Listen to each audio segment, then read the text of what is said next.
And now it's our pleasure to hear from mental health therapist and sports performance, Doc Woods. Doc Woods is known. He's very popular throughout the UVU athletic community. A lot of the athletes love this guy. I've seen him around. Never officially got to meet him until recently, but seen him around. And every time you come around, Doc, I just see all the athletes, their faces light up. And so, do you enjoy your relationships with these athletes? Like I see that they enjoy their relationship with you. Oh, for sure, for sure.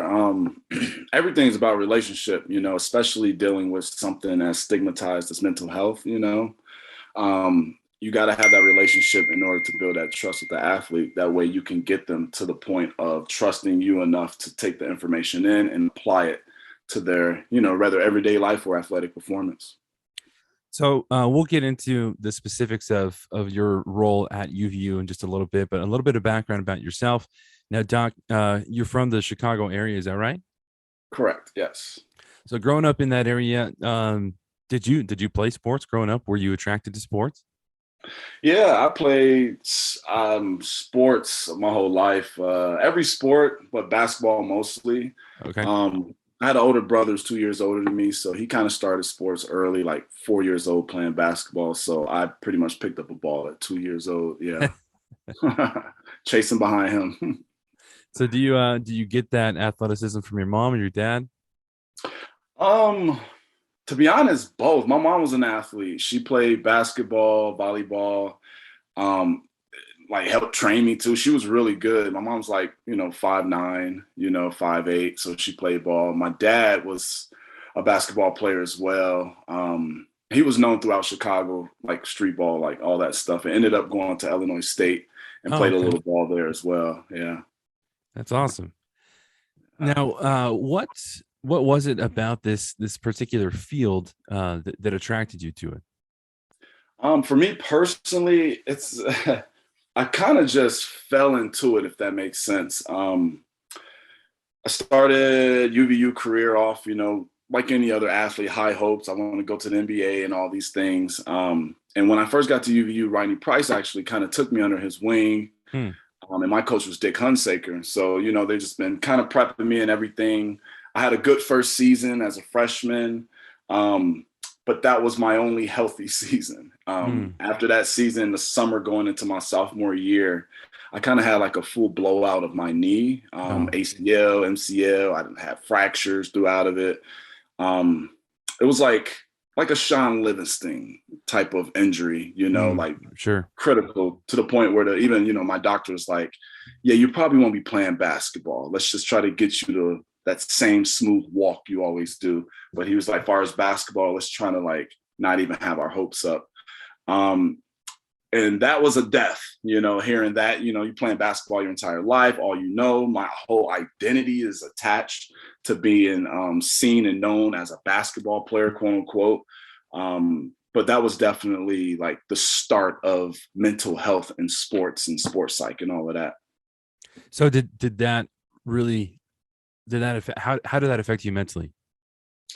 Oh, deep depression, deep depression. I was well, it was more so a deep depression because a week prior I turned down a contract to go play overseas. It was Hmm. like 100 some thousand. So I was like, oh, if I'm getting this, I can go. I'm gonna make it to the league if they're already on me like this. That's my mindset. Sure. And I just like started going between the legs, dunking, like doing all this stuff. So I'm like feeling like the best possible self, and then boom, ACL, everything torn in my knee, like literally like 3 days after that. Man. So once that happened, that kind of put me into a state of confusion.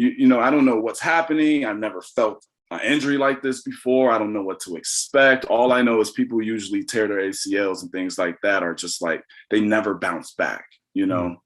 Um, but for me, growing up in Chicago gave me a lot of resilience, a lot of tools I need to make sure, I can keep pushing through. And that's kind of what I did. They weren't expecting me to play ball again. And 9 months I was back in the gym dunking, and Wow. got my hopes up. And then I had to get another surgery because it wouldn't bend. And then 6 months later, MCL on my other knee. So I kind of had, from that point, I had seven like total surgeries.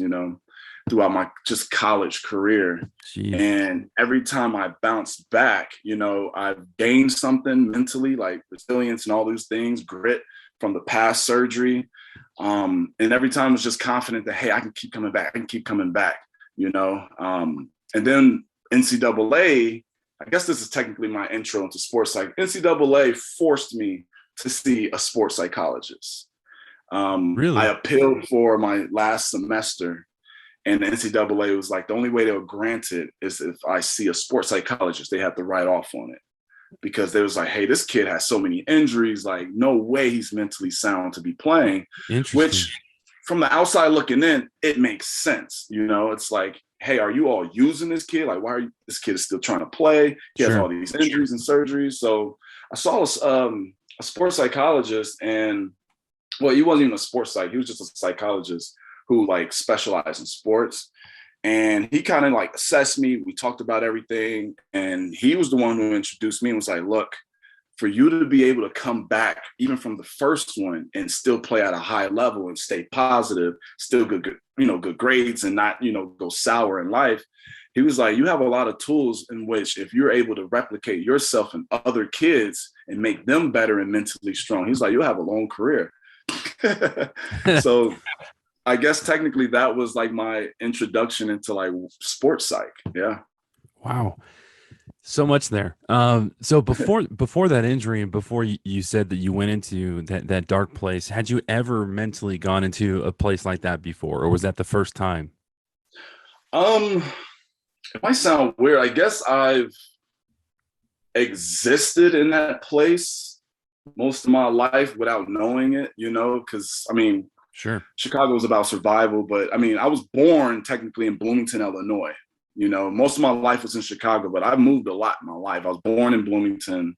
I lived in like Vegas. I lived in Inglewood, LA.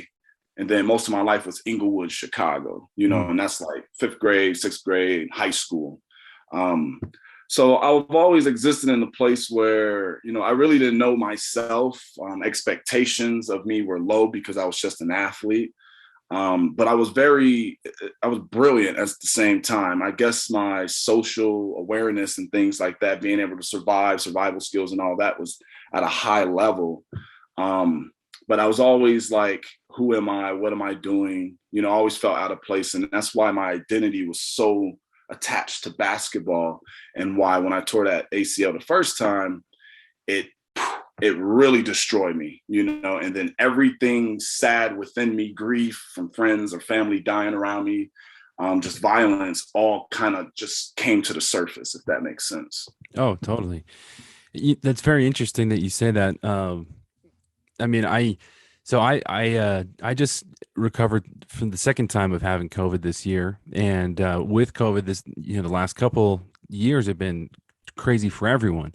But what one of the side effects for me has been a lot of anxiety and some depression. And looking back on my life, it's interesting that you said that you kind of felt like it was there, but you just didn't really know.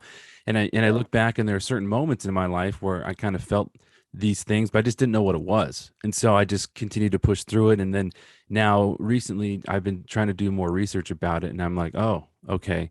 And then, I just think it's really amazing how many athletes now are really taking a stand and coming out in the highest places. You have Olympians, you have basketball players, NFL players coming out and saying, hey, look, this is real, and we have to deal with this stuff. And why do you think now is the time that all these things are starting to come to fruition, and why is it considered quote unquote okay in our culture now to talk about this now?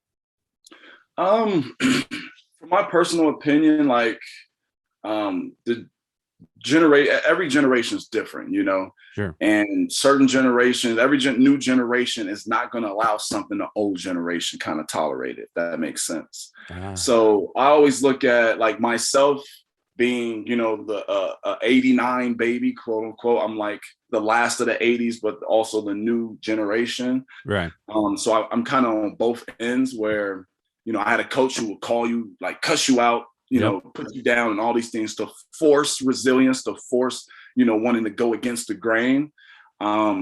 As I've introduced the coaches who were just more so like, they'll talk nice to you and try to, motivate you.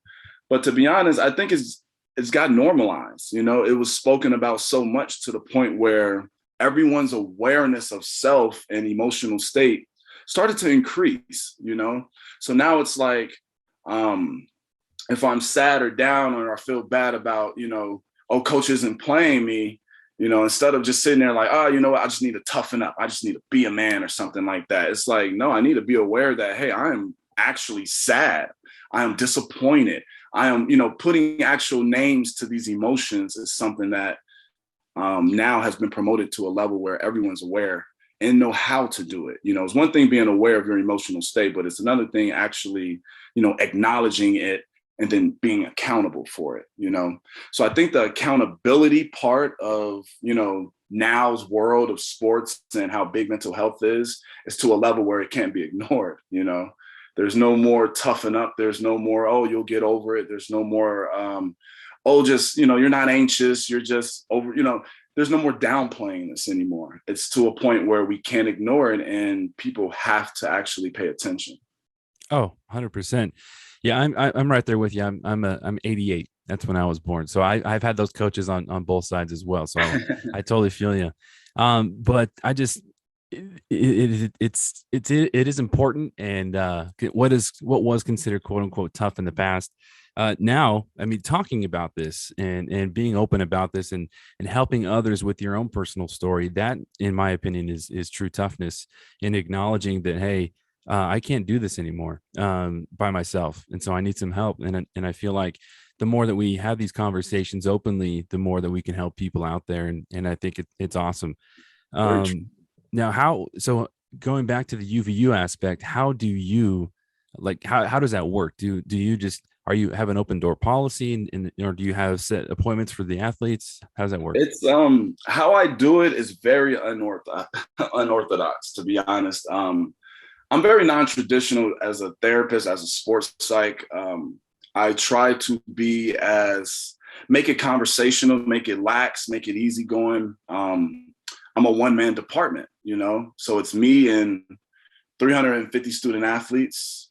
And I also took on clubs and, intramural teams as well. So you're talking about 700 to 800 technically student athletes that all have access to me. So I run it like a private practice. If you want to get in touch with me, you got to text my number, what sport, name, when can I come in? And then we do it like that. Sometimes it's virtual like this. Other times it's in the office.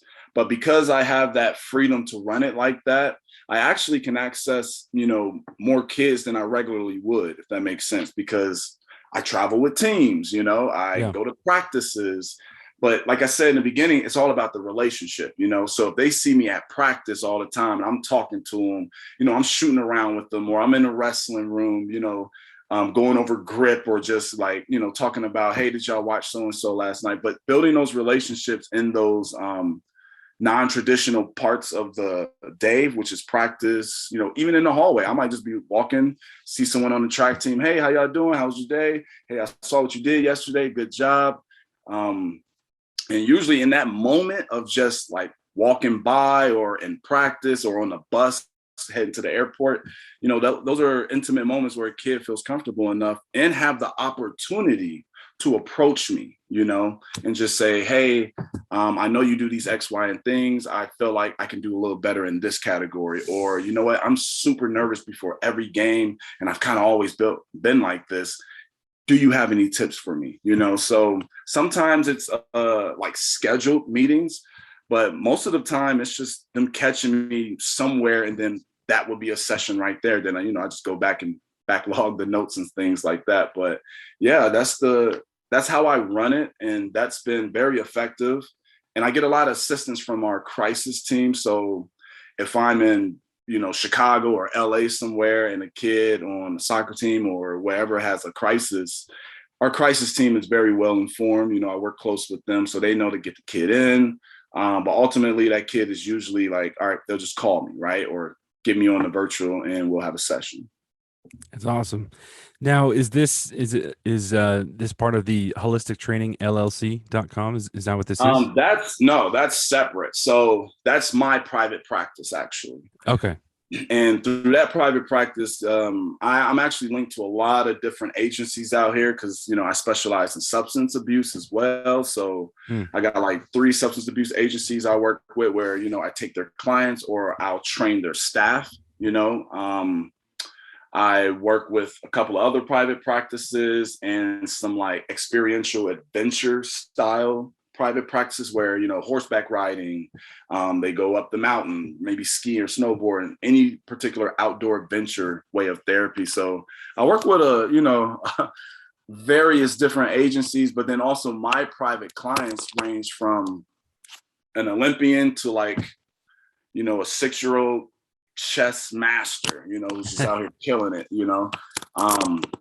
I love diversity, if that makes sense. It keeps me challenged, and it keeps me driven, right? I can't get comfortable, and that's one of my biggest fears is getting comfortable. So it keeps me always constantly learning and constantly progressing. That's amazing. All right, Doc, we know you're busy. We'll let you go with this. The last question here, just for any listeners out there, what are just a couple simple tips if they are feeling a little anxious or if they're feeling a little down? Just a couple different simple tips maybe to kind of help them calm down that moment. Okay, some good simple tips, strategies, coping, whatever you want to call it. Diet and sleep.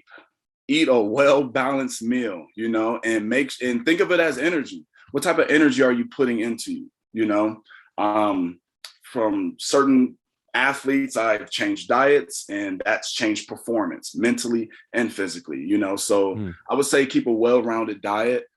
Make sure your sleep hygiene is definitely consistent, because eating and sleep, those we live on those things. Limit caffeine, alcohol, any substances and things like that. Limit, if not, kind of eliminate them. And exercise. We got to move that body. If you can keep some sort of a regimen weekly, that kind of helps. But then also to go into more like quick things, I'll always say deep breathing. Focus on breath in that moment. If you're really anxious and your mind is kind of like spinning, focus on the breath. I always say take deep breaths that are 4 seconds and then hold that for 4 seconds before you release it for 4 seconds, because it's hard to keep breathing fast if you're taking long, deep breaths, which, I tell my athletes, you can control your heartbeat and slow that down and take control. You can control your mind. Your mind won't race with your heartbeat, That's one. And then sensories, if you're really overthinking and you're really scared in the moment, think about what are you tasting? What are you hearing? What are you seeing? What can I feel around me? Kind of limit and bring you back to the here and now and keep you grounded. That way the mind doesn't run as well. Like those are a quick, few things, but I mean, I'm eclectic in style. So depending on the person, that'll depend on what type of technique I introduce to them. And usually they're all different because like I said, I tailor everything to the person. Well, that's amazing. I appreciate the conversation, Doc. Appreciate the time, and I appreciate what you do for the athletes and for others out there. And again, thank you so much. Appreciate it, Brian. Have a good one. Thank you, sir.